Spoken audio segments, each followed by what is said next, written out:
The night was heavy with silence. A small town in the American South lay under a blanket of thick darkness. The street lamps flickered weakly, their yellow glow barely touching the cracked sidewalks. Dogs barked in the distance. A storm threatened to break. Inside one modest house, an old woman sat quietly in the kitchen. Her face was calm, her body hunched slightly over the table. In her hand was a tiny glass bottle. She uncorked it slowly, and inside was a clear liquid, colorless, odorless, almost harmless to the eye. But it was arsenic. Rat poison. Pure death. She leaned forward, poured a few drops into a steaming cup of tea, and stirred it gently. Steam rose, carrying with it the faint aroma of chamomile. Anyone would think this was a cup prepared with love, but she smiled to herself, a soft, satisfied smile. By morning, another person would be gone, and once again, no one would suspect her. Her name was Velma Barfield. To the town she was a saint, a devoted churchgoer, a woman who raised her hands in prayer longer than anyone else, a grandmother who hugged children, gave out cookies, and never missed Sunday service. To the neighbors, she was kindness embodied. To the people who leaned on her, she was a caretaker. But beneath the hymns, beneath the wide smile and folded hands, lived something else, something darker. Velma was a predator who had learned to wear the perfect mask. She discovered early in life that the world never looked too closely at her. She could lie, she could cheat, she could even poison those closest to her, and people would only pity her. She was a woman who had suffered tragedy. They said she was unlucky, cursed with bad health and bad husbands. She was fragile. She needed sympathy, and she used that sympathy like a shield. The first man to die was her husband, Thomas. He worked hard, drank too much, and often came home exhausted. They argued. Velma resented him, but to everyone else, she appeared loyal, long-suffering, the kind of wife who put up with a difficult man. Then Thomas began to feel sick. It started with stomach cramps, occasional nausea. Soon it turned to violent vomiting, diarrhea, fever. He was in agony, doubled over, his cries echoing through the thin walls of their home. Velma played her part well. She ran to the neighbors for help. She shouted for a doctor. She cried when Thomas collapsed on the floor, writhing in pain. By the time the doctor arrived, Thomas was dead. The cause of death was listed as heart failure, possibly an ulcer that ruptured. No one thought of poison. Why would they? Poison was something from old novels, from Gothic tales, not from a small town where a grandmother baked pies and handed out Bible verses. Velma's performance was flawless. She wept louder than anyone. She collapsed into the arms of neighbors, whispering that she didn't know how she could go on. And people believed her. They comforted her. They told her she was strong. They called her a widow, a poor woman abandoned by fate. But deep down, Velma was relieved. She had discovered the power of poison. It was quiet, it was effective, and best of all, no one suspected. When she remarried a year later, her new husband Jennings Barfield thought he was blessed. Velma seemed caring, attentive, deeply religious. She prayed with him, cooked for him, and nursed him when he fell sick. Jennings trusted her completely. He had no idea that the meals she prepared were laced with arsenic. He too began complaining of stomach pain. He grew weaker and weaker, until finally, like Thomas before him, he collapsed in agony. Within hours, Jennings was gone. Once again, Velma played the grieving widow. Once again, doctors wrote it off as illness. Once again, neighbors pitied her instead of suspecting her.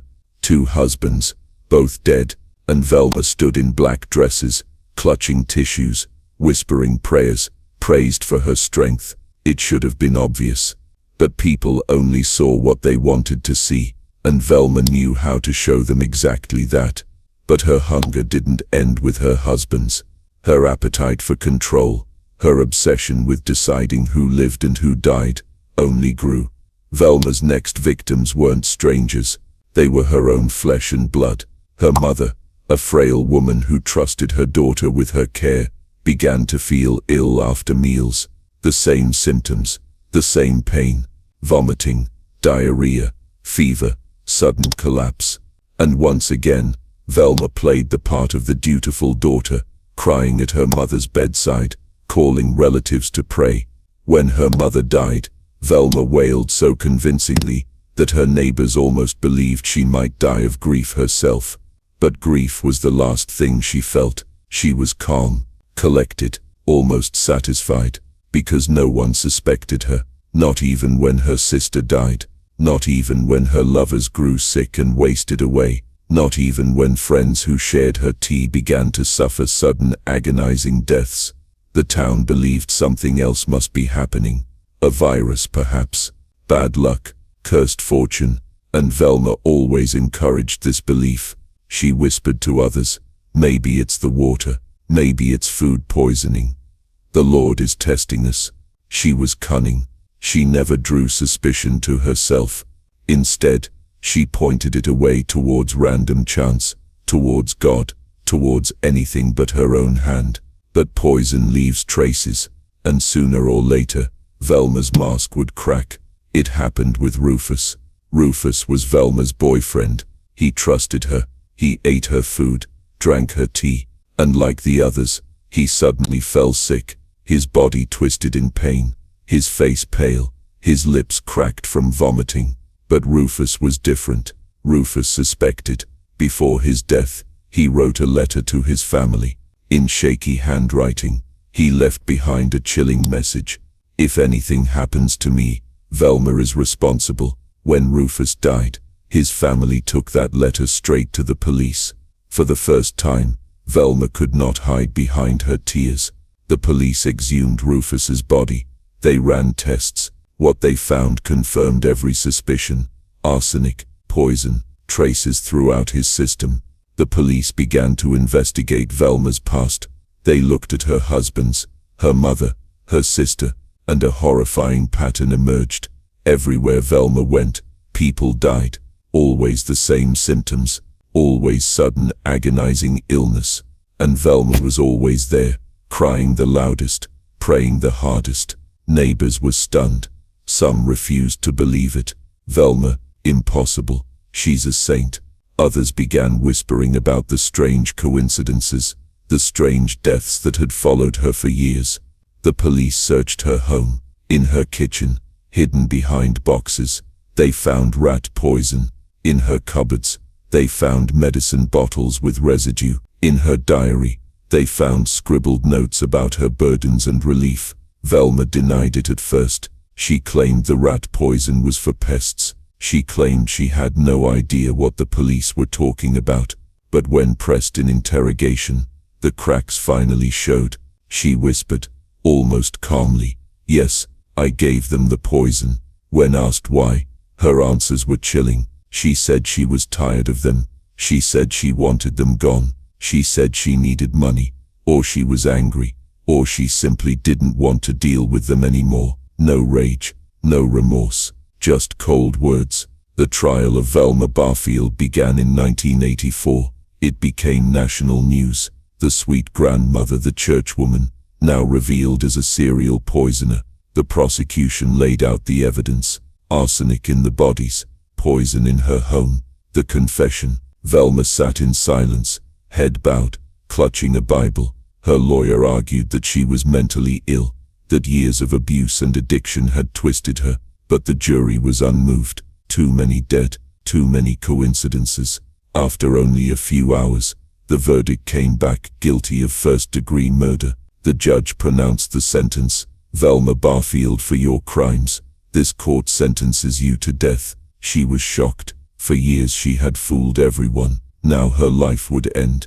Velma appealed. She begged for mercy. She said she had found God, that she wanted to help others. But the courts refused. The governor refused. On November 2nd, 1984, Velma Barfield was executed by lethal injection. the first woman in the United States to die this way. When news spread, people were divided. Some said she was evil, beyond redemption. Others said she was broken, destroyed by drugs and trauma. But one truth remained. She betrayed the ultimate trust. She poisoned the people who believed in her. She turned love into death, and now her name lives in history, not as a grandmother, not as a saint, but as a warning. Sometimes the kindest smile hides the deadliest secret. The town tried to forget her, but forgetting did not come easy. Rumors crawled under doors. Old women lowered their voices at the market. Men at the gas station shook their heads and said it was a shame and a sin. Children asked their mothers if a grandmother could really be a monster, and the mothers said no, not all grandmothers, then went quiet, because they had also trusted her. A week after the execution, a church elder carried a cardboard box into the pastor's office. Inside were Velma's hymnals, a hand-stitched shawl, and the casserole dish she used for Wednesday suppers. No one wanted to throw them away. No one wanted to keep them either. The pastor rested a hand on the lid and said they would decide later. They didn't. The box sat in a closet for years. It did not start with poison. It started with attention. People noticed her because she noticed them. She remembered birthdays and bad knees. She showed up when others didn't. She could cross a room and make you think you were the only one in it. When her neighbors spoke of her after the trials, they used phrases like "she fooled us," and "we should have known."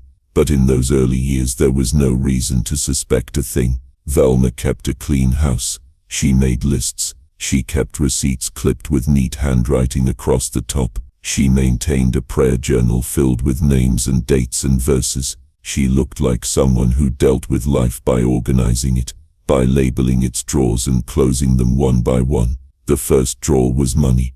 Thomas's paycheck came in, and sometimes it didn't stretch. He bought too much liquor. He played cards with friends. Velma called boys in men's boots. They argued at night. She spoke softly at breakfast. She kept the house together as if the whole structure would collapse if she let go for a second. When Thomas began to complain of a burning pain in his stomach, she told him to see a doctor. He didn't. He said it would pass. In the nights that followed, it did not pass.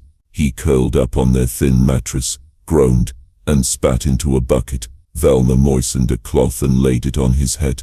She asked if he wanted tea. He nodded. He drank. He thanked her. When he died, she screamed so hard the neighbor from across the road sprinted in his slippers and held her like a sister. The neighbor told everyone the same thing for years. I never saw grief like that. The second drawer was permission. Once you survive a death close to you, people give you a kind of freedom. They stop asking hard questions. They bring pies and tell you to rest. They forgive your lateness, your sharpness, your lapses, and if a second death comes, they bless you twice. When Jennings began to show the same symptoms, Velma knew exactly how to play the role they expected of her. Brave, tender, patient. She kept the TV low. She lit a candle on the kitchen table. She took calls and said, in a voice that creaked with fatigue, "We're trusting God." This is how a person becomes untouchable, not by force, by ritual, by repetition. Rufus stepped into her life in a way that made sense at the time. He was rough around the edges but grateful. He liked the way Velma could turn a heap of flour and butter into biscuits that melted on the tongue. He liked her stories about small things, the smell of wet soil after rain, the hummingbird that hovered outside her window, the blue dress she wore to a long-ago picnic. He relaxed around her. He stopped counting his pills and started letting her count them for him. He let her pour his tea. That was the trust he gave her, and that was the trust she broke. The letter he left did not feel like a letter.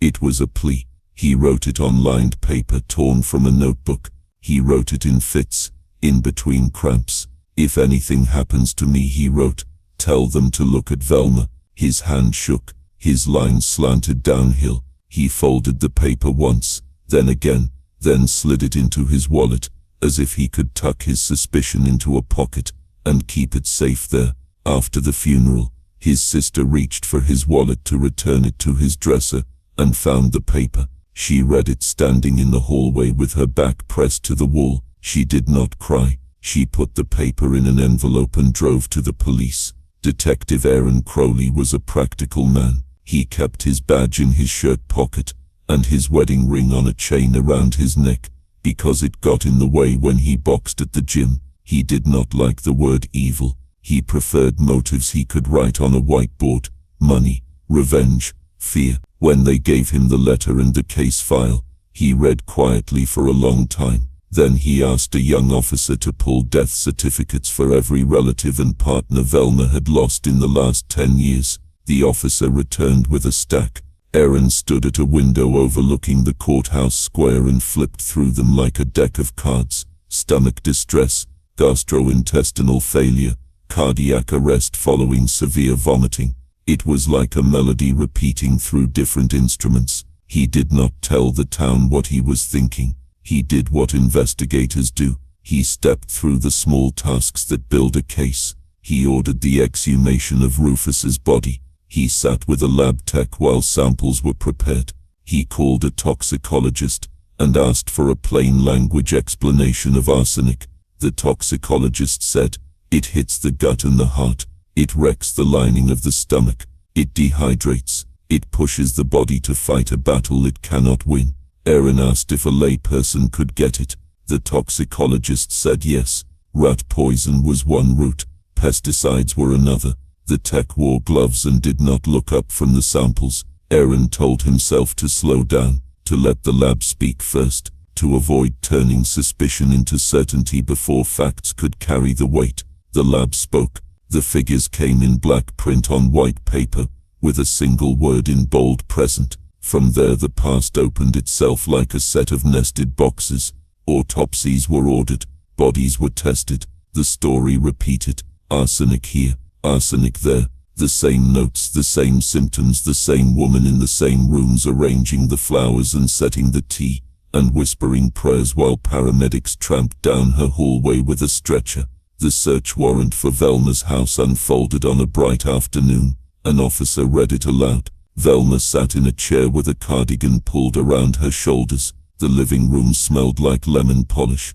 A framed Bible verse hung on the wall. The officers opened drawers and cabinets. They dusted lids. They bagged bottles. They looked under the sink, and in the laundry room and behind the flour canister. In a pantry, behind a line of jelly jars, an officer found a box that had been taped, untaped again. Inside there were products a farm family might keep. One container bore a skull and crossbones icon. The contents tested positive. In the bedroom they found a small notebook with entries that were not confessions but read like weather. Hard day, felt relief tonight. Could not stand the noise anymore. Lord forgive me. A diary can be whatever the reader needs it to be. For Aaron it was a temperature chart of a soul cooling. The interview room at the county jail was always a few degrees colder than necessary. The metal chair chilled a person's back through their shirt. Velma asked for tea. Aaron said he couldn't provide it but could get her water. She nodded and folded her hands. He placed the evidence bags on the table and didn't touch them again. He talked. He began with details he knew she could not argue. Dates, times, names of doctors, pharmacists, funeral directors. He watched her blink. He watched her save her answers for later. When he mentioned the lab results, her fingers tightened for a moment as if she were holding on to the edge of a dock in a current.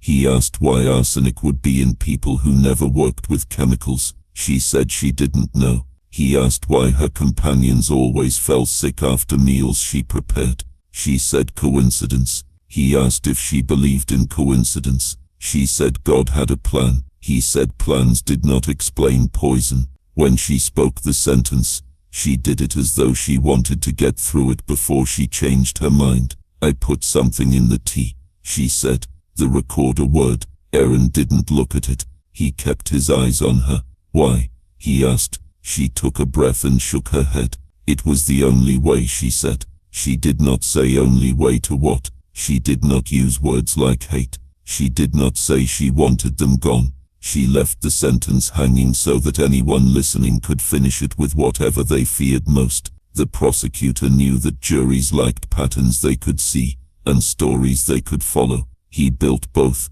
In court he walked the jurors from one death to the next, like a guide through rooms in an old house, pointing to carpets that matched and windows that faced the same direction. He called experts who spoke in terms the town could understand. The toxicologist described a body under siege. The pharmacist described refills. A neighbor described Velma's casseroles delivered with a smile.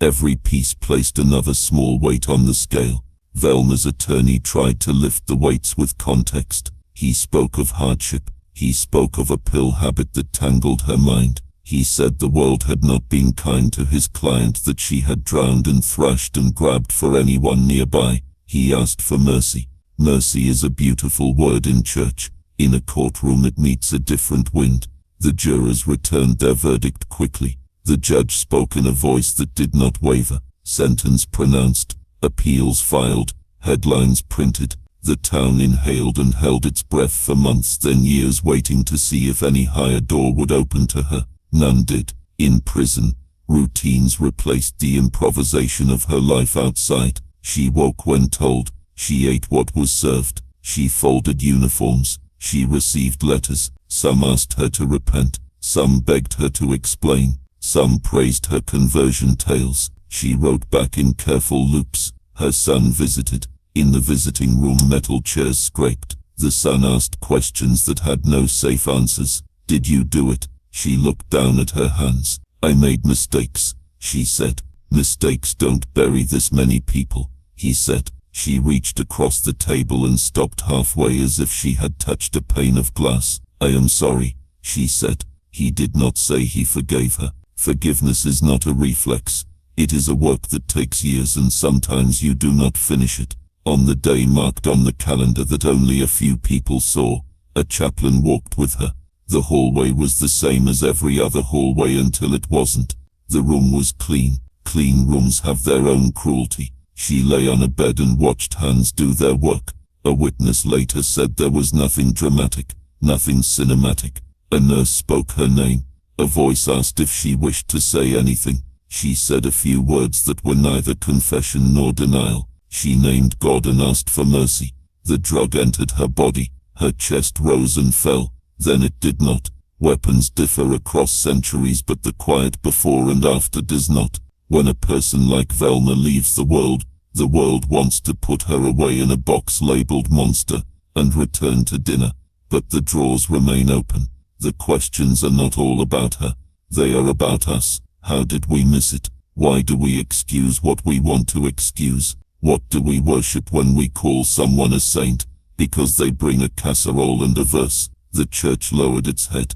The town lowered its voice. But lowering is not the same as learning. The pastor preached a sermon about wolves and sheep, then another about vigilance without paranoia. Love is not blindness, he said.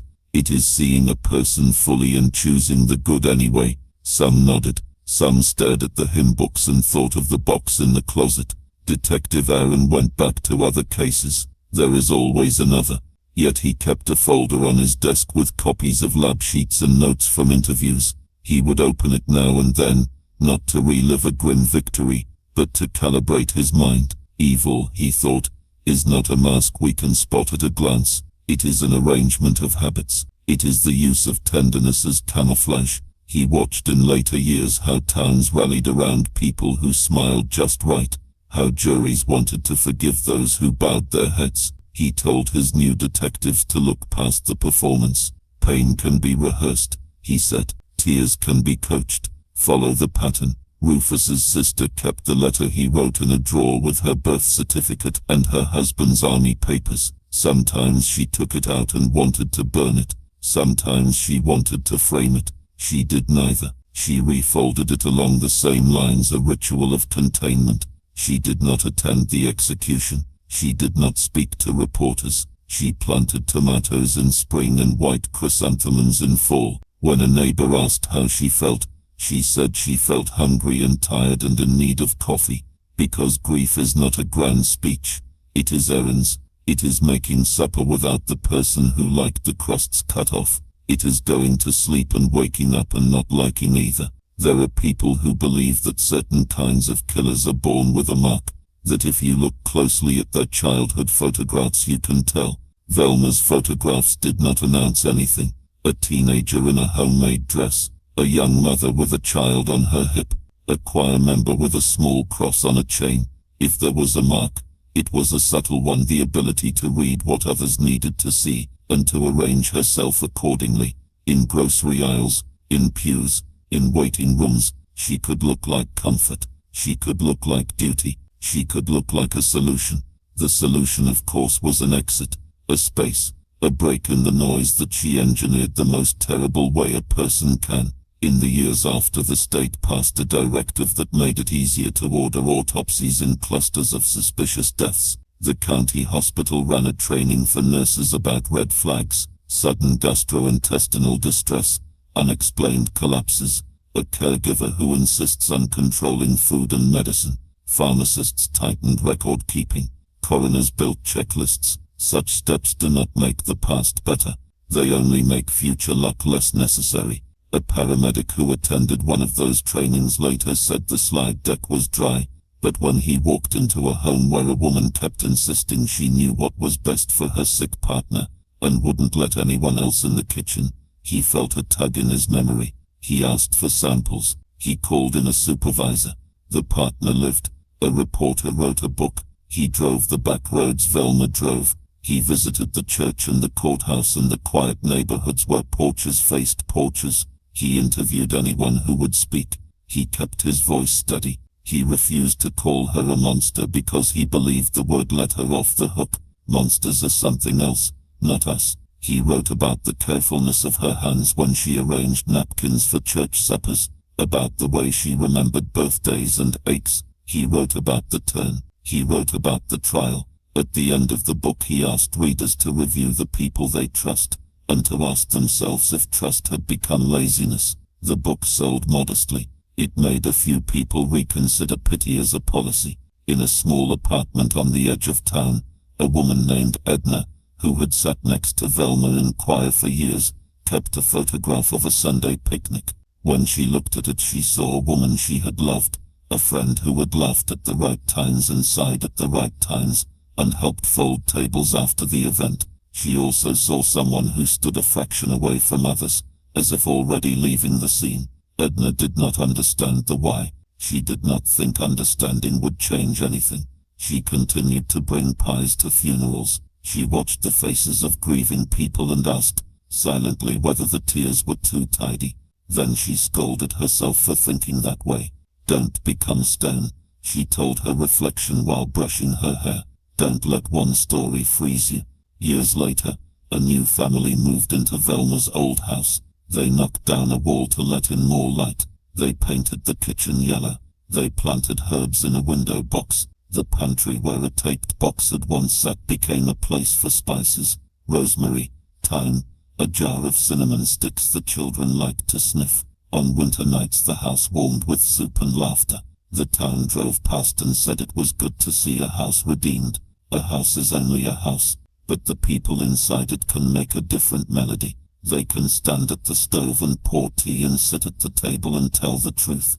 Detective Haroon retired with a stack of notebooks bound in twine. On quiet mornings, he sat on his porch with coffee and thought about the good arrests and the bad ones, and the ones that got away. Every so often he thought of Velma not because she was the worst case, but because she was the clearest lesson. He would tell anyone who asked that you can love your neighbor and still ask questions, that you can bring a casserole and still ask what's in the pot, that a prayer spoken over a body is a fine thing, but a question asked at the right time might save a life. He hoped the town had learned it too. He hoped every town would. When people tell the story now they argue about the edges. Some say she was driven by drugs and fear. Some say she was trodden by drugs and fear. Some say she was cold from the start. The edges matter less than the center. In the center is a woman who studied the room and adjusted her face like a dimmer switch, who found in poison a tool that did not splash or shout, who used care as a theater and grief as a costume, who relied on the rest of us to look away, to accept a tidy script that kept our tables full and our consciences unwrinkled. The center is a warning not to be afraid of grandmothers, but to be awake. It is not paranoia to notice patterns. It is not unkindness to ask for a test. It is not cruelty to say, wait, that doesn't line up. Love can do those things. Love must. If the town found any peace, it was not because it forgot. It was because it built better rails around the places where trust and harm can touch. It was because a nurse put a hand on a chart and said, no, check again. It was because a son drove past a house that used to trap his breath and did not stop, but also did not speed up. It was because a pastor told his people that faith is not a trance.